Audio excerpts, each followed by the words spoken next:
Taking a look at all the different products in a PA dispensary, the selection's massive.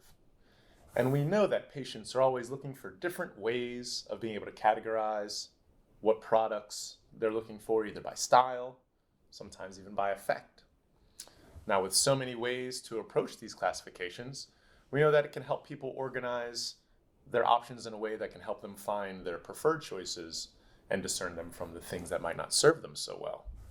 Now, you could split up the menu, as often people do, with maybe sativa, indica, hybrid, sort of in the middle. And you also could potentially split things up by the ways you absorb it, right? The ways we use them. 1 if by lung, 2 if by stomach, 3 if by skin. And for those of you who are real connoisseurs, or maybe if you're a nerd like myself, you could even divide things up in the extract side of the world by the process of extraction, right? We could do CO2, BHO, distillate kind of things. But despite all those possibilities, we are here to specifically dive into Pennsylvania medical marijuana and illuminate some of the important factors that can help patients understand the key differences between live and cured products.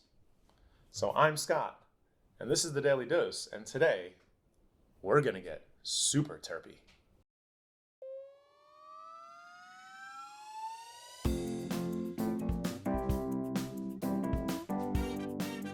Well, everybody, welcome to the Daily Dose, and thanks for joining me today. I really hope you enjoy content like this, and if you do, please consider subscribing, because I'm liking a little bit what I'm seeing here, which is a row of very smelly bottles. This is actually a collection we keep on premises of isolated terpenes. And if you've never heard that word before, then what you need to know right now is that terpenes is sort of a fancy scientific way of talking about essential oils, the smelliest chemicals we seem to find. And really, essential oils are a thing we run into every day. They're a common part of our modern world.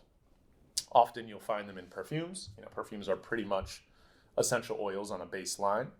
Also in things like foods, candy, flavored alcohols even, scented fabrics. I know, laundry sheets, you can find some terpenes in there. And, of course, medical marijuana. But Scott, you might say, I thought we was going to talk about cured versus live products today. Well, we're going to get to that in just a second. But as we get down into it, one of the big differences between these two types of product categories are the terpenes, the types, the amounts, the ratios. And so we thought we'd bring them out front and center so you can keep that in mind as we hop along this subject. Now, up until recent history, nearly every cannabis product that existed and was used was made from a cured system. Now, this can include anything from the plant as long as it has been dried and cured. So, pretty easy stuff so far. Now, the term curing is kind of a simplification, although it is widely used in the industry. However, a more accurate term would be fermentation, because much like sour mash or grapes in a wine, cannabis flowers are initially dried to reduce the moisture content, and then they are placed in a sealed environment so they can cure, ferment, and the flavors tend to recombine and sometimes come out a little more complex than they started. Now, for a lot of folks, the final flower will have a noticeably different scent than the starting product, and this is similar across all these categories. So when you're shopping on the menu, one of the easiest ways to figure out what's cured and live as you start to think about these things is actually in the product name. You see, cured products actually rarely have a denotation to them at all. They just say the product itself. For instance, on a Cresco concentrate here, it just says wax, right? Pineapple Express wax. And I know it's cured because it doesn't say live, but in that way, they're gonna make you assume a couple things. So cured products aren't always labeled cured. Sometimes they're just labeled basically. However, on the other side, when it's a live product, I would say 100% of the time you're gonna see it say live because they want you to know that something is different about this product, and usually you might pay another $1 or $2 for it. So here we have live sauce of lime skunk, clearly labeled as a live product. Now, here's another one we have. This is a cured sugar. by terrapin and they don't say cured on there, so we just assume it's a cured product. Although, in another situation, we have a vape cart here. On the bottom it says LLR. And although I looked around and I didn't see live anywhere else on there, I know that LLR stands for liquid live resin. So those are a couple ways they can let you know whether or not the product has been processed as a cured or as a live one. As we mentioned, each product style will have different costs, plus $5 or $10 for things that are live versus cured. So some folks then start to try to figure things out and say, well, maybe if live products are more expensive, they're better. And if cured products are cheaper, maybe they're not as good. So what really does make live different? Why the cost hike, right? Well, live products begin their processing a lot differently. At the point of harvest, when the plant is finally mature, they cut it down, right? Because it has to get to us somehow. But in a live situation, they flash freeze it. They take it to very low temperatures, Terminator 2 level temperatures, right? Cryogenic freezing, negative 200 degrees Fahrenheit or more. And this is going to help preserve the plant. This is actually something they do with a lot of vegetables, especially the ones we eat, because you go to a supermarket, you may have heard me say this before, and you shop in the freezer section, they purposefully freeze those peas and spinach to make sure they taste fresh and ripe when you cook it at home. So a lot of live products, when they're processing them, they're thinking, we want these folks to be able to enjoy their cannabis like it's fresh. So sometimes we say it's fresh frozen, fresh live resin. A lot of ways we can describe this process, really preserving all of the intimate flavors and nutrients and biochemicals that we really seek from the cannabis plant. Now, this is again where assumptions can lead us astray, because if I'm freezing it and I'm preserving it, we generally all kind of think with food that fresh is better than something that's old and rotten. But with cannabis, it isn't exactly the case. Although live products will have a bit of a different style to them, and they do have more of a certain chemical, it doesn't mean better, it just means different to an extent. So, when you freeze a cannabis plant and preserve it, you preserve a type of terpene, a type of these essential oils and smells that are known as monoterpenes. Now, these monoterpenes are the most volatile smells around. It's really the building block of a lot of chemical smells, and that means they evaporate at room temperature. I can tell you, a lot of these bottles are filled with monoterpenes, and as the day goes on, I can smell them a little more and more, just like you're kind of too close to perfume. Now, they are volatile organic compounds, as they're also known VOCs. In perfume, they call them top notes, because it's really the first thing that's going to greet you when you run into a perfume, the very first things that enter your nose. So, more floral, more citrusy kind of smells will come from this category of monoterpenes. And thus, as we think about it a little bit, right? Now I'm drying and curing a flower instead of freezing it. And that means that a lot of these smells are going to potentially evaporate and leave that host material. So when I come back to it, it might be harder to perceive those smells, or they might not even be present anymore from a molecular standpoint. So when cannabis has been dried and fermented, you lose some of those top notes just to the process. But that's not to say that cured products don't smell as much as live products. I would say they just don't smell the same, because a lot of us, we open up a flower container, it'll fill the room. And that tells us there's still plenty of terpenes left in there, but they've changed somehow, right? The smells are a little different.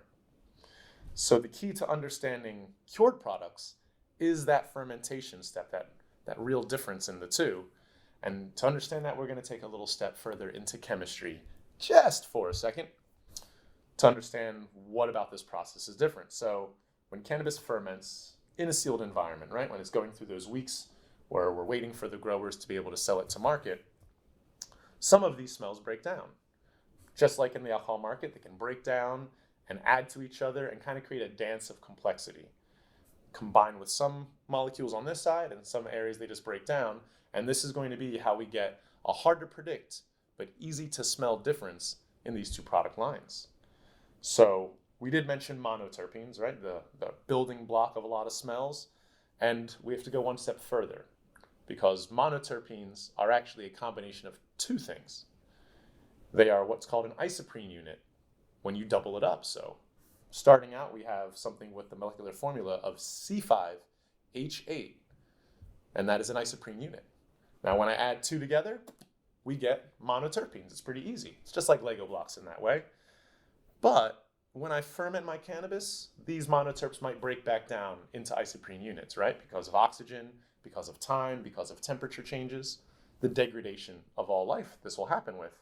And when they break down, sometimes one of that little pieces of isoprene will add to another monoterpene and create this next grouping that we'll talk about, which is, awkward word, sesquiterpenes.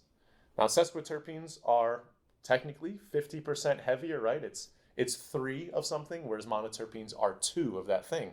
So think of it like running, right? Maybe you run the mile at a certain speed, but if I put a backpack on you that contained half your weight, you'd be running a lot slower, right? Measurably and noticeably slower. So although the top notes, the monoterpenes, quickly make their way into your nose, you can smell them across the room, sesquiterpenes are a little heavier, a little slower moving, and as a result, they take a little bit more energy to release. They're not going to be the first thing that greets you when you smell a product. But that also means that they're just different. And when they get into the body, monoterpenes might do some things, depending on which monoterp it is, and sesquiterpenes are just going to do another spectrum of effects. So it isn't to really say that one's better than the other one or worse. Monoterpenes, we have floral, citrusy kind of notes, tropical flavors often. And with sesquiterpenes, on the other side, we have woodier, earthier scents you'll get from cured and fermented extracts and flour. So in front here, to try to save us a little bit, as you've been staring the whole episode, I'm sure, we have some terpenes you might have seen on some of the labels in our products, right? Pinene, myrcene, linalool, some awkward words, as we all know. And on this side, I sort of separated them into what are monoterpenes, the top notes for us. So if you're looking at these generally are the monoterpenes that we'll see in our labs. And on this little smaller group, we have the naturally occurring sesquiterpenes, beta-caryophyllene and humulene, which are so close they're almost isomers of each other, which means they're pretty much siblings, almost the same molecular count, just slightly different arrangement. And so, assumably, these would be the notes you smell first, some of the floral ones, some of those top notes, and these are going to be the ones that we often find come from fermentation, more likely going to come from fermentation. But all of these smells occur in the plant naturally. Some certainly log differently, and there are smells that we don't have here. There's up to 60 or 100 different smells they found in the plant that are all responsible for the complexity of effects that we have. And each of these terpenes has a different effect in the body, although they often overlap, right? Antibacterial, antifungal, some things you'll see often. But I know that if I'm using limonene, a lot of times I'm more awake, alert, and focused, whereas sometimes if I'm using humulene, I might feel a little more sedative, maybe a little bit more relaxed. And so each one has its own presence on the stage, and you sort of have to figure out how they dance together to start anticipating exactly what kind of effects we'll get from these products. Now, given not only are terpenes unique, but the individuals who use them, we're all fingerprints, right? Each have our own unique way of existing in the world. And that means even if I have an effect from one of these terpenes that's specific, it may affect you differently because we're not the same person. So taking into account the variety of terpenes, the breakdown when they're in products, the degradation, and these new complex smells we get from cured and live products means that there's a lot more to this realm of science than we're going to be able to cover in just one episode. To truly master understanding it, you'd have to get into terpenoids, which are when oxygen is added to the equation, and the fullest of terpenes, which I can tell you, we're only at the very tip. If you go down the line, adding isoprene units to these terpenes, you'll eventually get alcohol, gasoline, coal, even things like turpentine, which now you can understand has always been terpene related because it's literally in the word, terp in time. So the next time you're in a dispensary and you're thinking about exactly what this cured versus live things mean beyond the price point, now you know that if we're thinking live, we're thinking fresh, frozen plant material. We're thinking more top notes, potentially more monoterpenes in that formula, which means a lot more of those lighter flavors and potential effects. And really we're selecting a spectrum of effects, right? A certain type of flavors that'll work in our body. And then on the other side, we have our cured products, which means we're going to be using it from a flower that has been dried, cured, and fermented. And these products, they may cost just a little less, but mainly they'll have a different range of terpenes, the sesquiterpenes, as well as different monoterpenes left over, which will include these earthier, woodier, sometimes kind of sweet smells. And by that, you'll have a different range of effects because each one creates a different chemistry in the body. So really overall, does that mean that cured or live is actually better? Well, I'm going to let you decide on that one. By all means, we'd love to hear from you. Leave your thoughts, ideas, and opinions down below in the comments. We'd love to see exactly what you feel about these products so we can understand how it reacts in everybody's spending better. Now, as opposed to me saying that one's better or worse, I'd rather say that there are people who find relief through these different products. And I'd rather make sure that everybody keeps their minds open to expanding their cannabis understanding so that if your body reacts to these products well, that you don't necessarily ignore them just because of a price point, just because of a story. Our bodies constantly change, and what our bodies need changes. And that means we often should look forward to the next thing we might need to keep our lives on a path of quality. Now that's all I have for you today. There's of course much more info about these cured live and terpene-ridden products out there, and we'll be back eventually to talk even more about this in the future. Now, if you enjoy this sort of thing, please remember to like, share, or subscribe. Hit that notifications bell as well so you can be aware of as soon as we put out any new information for you. But that's all I have. So this is Scott from the Daily Dose Desk, hoping you have a very terpy day. Bye-bye, friends.